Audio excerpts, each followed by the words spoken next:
This is the plaintiff, Stephen. He says he brought his boat to the defendant's boatyard to repair the engine, and the old salt of the sea ripped him off. That's right. When he tried to make a stink, he had his goons surround him, preventing him from taking some parts he's refusing to return.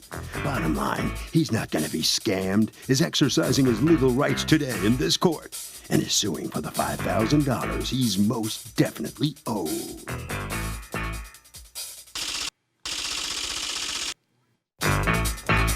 This is the defendant, Tim Hogan. He says he's been in the boat business for 23 years, doesn't rip people off, and did everything he was hired and paid to do for the plaintiff. The plaintiff has a bad attitude, is argumentative about every little thing. He doesn't owe him any money, and thinks the judge will sink his case as soon as she hears the facts. He's accused of being all wet.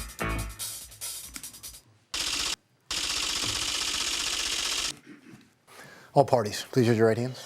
Welcome back to the People's Court. Next case on the docket. The plaintiff brought his boat to the defendant's repair shop, but says he got ripped off. The defendant says he did the job and did it well. It's the case of yo-ho-ho and a crock of you-know-what. Thank you, Douglas. Stephen, you've asked us to refer to you only by your first name. You are suing Outboard Exchange, LLC, represented here by Tim Hogan. You're the managing partner for $5,000 that you say is owed to you as a result of faulty work he did on your boat motor. Tell me what happened. Back in August, I had a problem with my boat, so I bring it somewhere to get it. What kind of boat is this? It's a little fishing boat. What kind of boat is it? 19-foot Mako. What year? 1969. Okay. With what kind of engine in it? It had a 140 Johnson motor on it. Okay, which was how old? It was 1986, I believe. Okay, so go ahead. So I bring it somewhere. I had a problem with it. It wasn't running right. They said it had a cracked water jacket. And they wouldn't, they said they couldn't fix it. So I called around a couple places, and I ended up calling Outboard Exchange. And he said that they can fix it. They can weld it, take it apart, weld it, and put it back together for $500. So I said, okay, no problem. So I bring my boat all the way up there. And then he said, oh, this boat is unsafe. I said, oh, okay, so what's the matter with the boat? What's all the way up there? How far is it? 2-hour drive, 2.5 hours. Why couldn't you find somebody locally? Because everybody was so busy. So they didn't want to, nobody wanted to work on the boat because it was an old engine. With a 30-year-old engine? Yeah. So they want to sell you a new motor. Of course, because it's 30 years old. Okay. So anyways, so what's he said a new he could motor fix cost? it.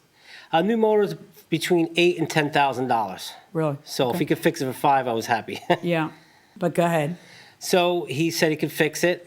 I bring the boat up there. He said that the transom was unsafe. I said, okay, so... What's a transom? It's the back of the boat where the motor mounts to the boat, the very back of the boat. So it's the actual physical structure of the boat? Yes. And how was it unsafe? It was about ready to fall off. I mean, it was warped. I see it What would happen if you were out and about on the boat and the transom fell off? The boat would sink. The boat would sink because it was no longer powered, or the boat would sink because the boat would rip apart? The boat would rip apart. Okay. So he comes up and he shows it to you, and you say, this transom's, too far gone, because it's, almost as old as I am. Okay, 1969, all right. And what's he say? Well, I said I wouldn't even let this boat leave unless you signed a waiver saying that it's unsafe. He also stated that his brother would repair it. Would or wouldn't? Would repair it after I was completed with it. I said, okay. Oh, so what did you have him sign? I had him sign the receipt that says the boat is unsafe. Can I see what he signed? Sure. You didn't have a problem with that? No, not at all. Right. So, and how much was the job going to cost? $21.81.84? Correct. Okay. So you pay him the money and you sign the waiver. And then what happens to you? So then I go in the back and I see my old power head, so I went to go grab that. His guys said, no, you can't take that. That stays with us. And I'm like, well, that's my parts. And he said, those are my parts. So I wanted them. They wouldn't let me take it, so it's okay. Then I walk around after I paid, and I walked around to the back. Then I see the boat. There's no wire harness hooked up. There's grease all over the boat, and it's just a disaster. Why did you pay before seeing the boat? Oh, I trusted him. Okay. So you pay, then you go to get your own parts that you say are yours and not his, and what happens with that? This is just part of our policy. We keep the old parts. They're valuable? They have some value? Not really, no. Then why don't you just give it to the guy who's saying I want In him? hindsight, I probably should have. Well, why did you say no that day, though? He was being argumentative about everything, so But what had he been argumentative about? According to him, all he Mainly- had done then was pay. mainly not hooking up the controls. Well, that he didn't find out, according to him, until afterwards. The parts comes first. Is that not true? That's not the way it Why it didn't you came hook up the controls? Because the man came and he thought that you were going to have completed the job that he paid for and that you hadn't paid for. But as it turns out, as a safety precaution, apparently, you had not connected what? The controls and a key switch that run the motor behind you. I did not take him at his word that he was going to go right away and fix the transom. I said, in order to fix the transom correctly, you have to remove the motor. And you said you were going to build a stainless steel reinforcement. So I would have to reconnect the controls after it was repaired. And I said, if you like, after you repair it, I will hook up the controls for free. Just bring the boat Well, back. it's not for free. You already charge him for it. And is it true he's 2 hours away from you? Yes. Yeah, so I don't want to drive 4 extra hours, okay? Yeah. So, but if you're really fixing the transom, then wouldn't they have to disconnect things in order to, so isn't it better that you take care of the transom, or were you not really intending to take care No, of it? I fixed the transom, but Did you fix the transom before paying $250 to hook it up? Yes. No, he hooked it up, then I fixed the transom. So how did you fix the transom with it hooked up? You just pop the motor up and you put the I-beam across and then put Prove it right to back me that down. you paid $250 to hook up the wire harness. The part that he didn't do cost you $250. Okay. So now I would understand your lawsuit if you were coming to court and suing for that. But you're suing for a heck of a lot more than that. You're suing for $5,000. So tell me where your entitlement to more than the part he didn't do comes up when you signed a waiver. Okay, so then we put the boat in the water, go for a ride, come back, and I had my little son with me, so I revved the engine. I see in the water like when gasoline hits the water, oil, it makes the thing. So I see a lot of that going on. I said, oh, maybe I put too much oil in the gas mixture. So because it's two-stroke, you have to mix the oil together. So all right, no thing. I get back in the dock spot, rev the motor, and all of a sudden, and I said, what the heck? What does that mean, what you just said?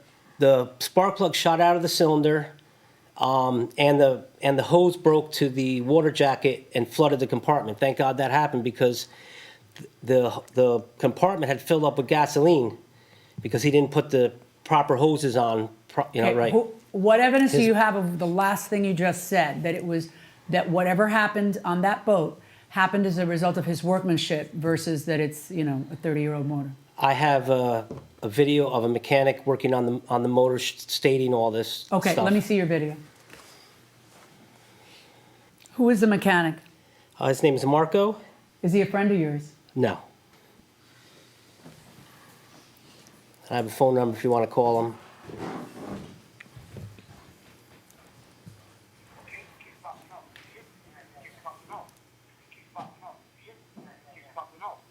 The hose keeps popping off.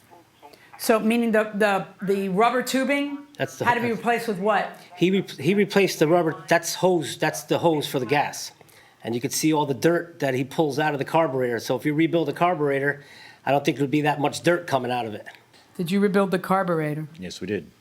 Yeah, he almost blew up me and my son and I. Did he almost blow up you and your son? Did Yes. the motor just fail? No, he almost. Okay, what evidence do you have that he almost blew you and your son up? Just from him speaking to the compartment was filling up with gasoline, the spark plug shot out of the head, and the hose broke at the same time. What's the word he's saying? Rebars? Rebuild the reeves, the reeve valves. Revalves. The little reeves. Can you respond to what the guy's saying? Because the guy's kind of appalled. He says that this was a bad job on your part.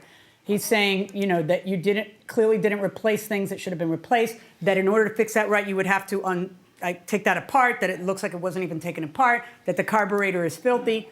So did you want to respond to the things he's saying? Yes. Okay. Carburetors are only as good as the fuel that goes into them. I don't know the condition of his fuel in his boat. I don't know what's hooked up to it. Not only that. Well, where would he get fuel to put in his boat? Well, it's not the That fuel. it would be so faulty that it would... It's never the fuel that you buy. It's Okay. Unfortunately, boats, of course, 40-year-old boats have contaminated fuel tanks. So you can rebuild the carburetors and you pump new fuel into the gas. And it that's goes through, contaminated. okay. I don't know if that's what happened. If I had the opportunity to look at it, if we're negligence, I would have fixed it. I realize he's 2 hours away. Okay, well, clearly, but- listen, the guy was out on the boat, and whether it was the Yeah. first time or the 10th Yeah. time, the guy was Yeah. out on the boat and hoses popped off and things happen, bad things happen.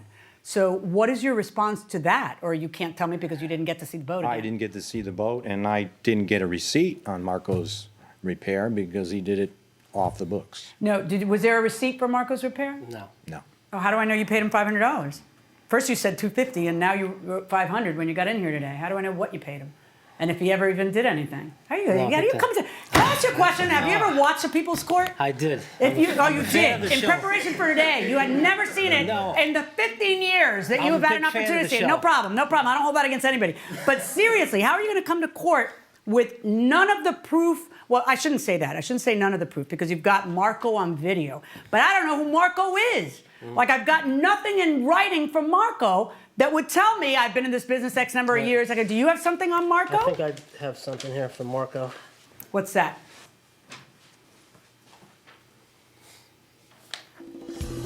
So would you, if you had $500,000, would you buy a boat? No way. Why not? I'd charter it. Oh, that's actually interesting, but a dream boat, something you always dreamed of. I haven't dreamed of a boat, so there are other things I'd buy first. I love that. Okay, going inside the courtroom. I have been retained by Stephen to troubleshoot and repair the engine that was previously worked on. I have found the following faulty workmanship and mechanical problems. Bad cylinder head, spark plug blew out of the cylinder head, carburetors are leaking fuel from improperly installed fuel lines. Motor is not safe to run and getting progressively worse from fuel leaks and can catch on fire. All fuel lines are bad and need to be replaced with marine fuel lines. Carburetors were not rebuilt and need to be. Did you rebuild the carburetors? Yes, we did. Do you have any evidence to back up? Did you personally do it, or is somebody in your employ? Somebody employed by me, yeah. Do you have any affidavits from the people who were supposed to have done the work? I have a work order with all the notes on the back, yeah. Can I see what you got? Sure. Old starter was not rebuilt. Bolts missing on engine block. Engine running on 3 cylinders. Bad water jacket hoses. Engine idle is high, not adjusted properly. Hard starting engine. Raw fuel dumping out of carburetors. Had to replace carburetor jets. Clean carburetors. Install new gaskets with number 30 jets. Had to replace spark plug wires, which were deteriorated. So he's replacing all this stuff and it still doesn't work. But you're authorizing him, okay, try this and let's see, and try this and let's see. Yeah. Okay, I am not going to order him to pay for your dock space or endangerment. But I'll tell you what, I think he sustained his burden of proving that there were sufficient problems that the $2,181.84 that he paid you, he didn't get his money's worth on. He's done that through the videos from his outing on that day. He's done that through the statement by the other mechanic, and guy hasn't been able to go on the boat since then. It has nothing to do with the transom. So I'm going to order you to return the money. $2,181.84 verdict for the plaintiff.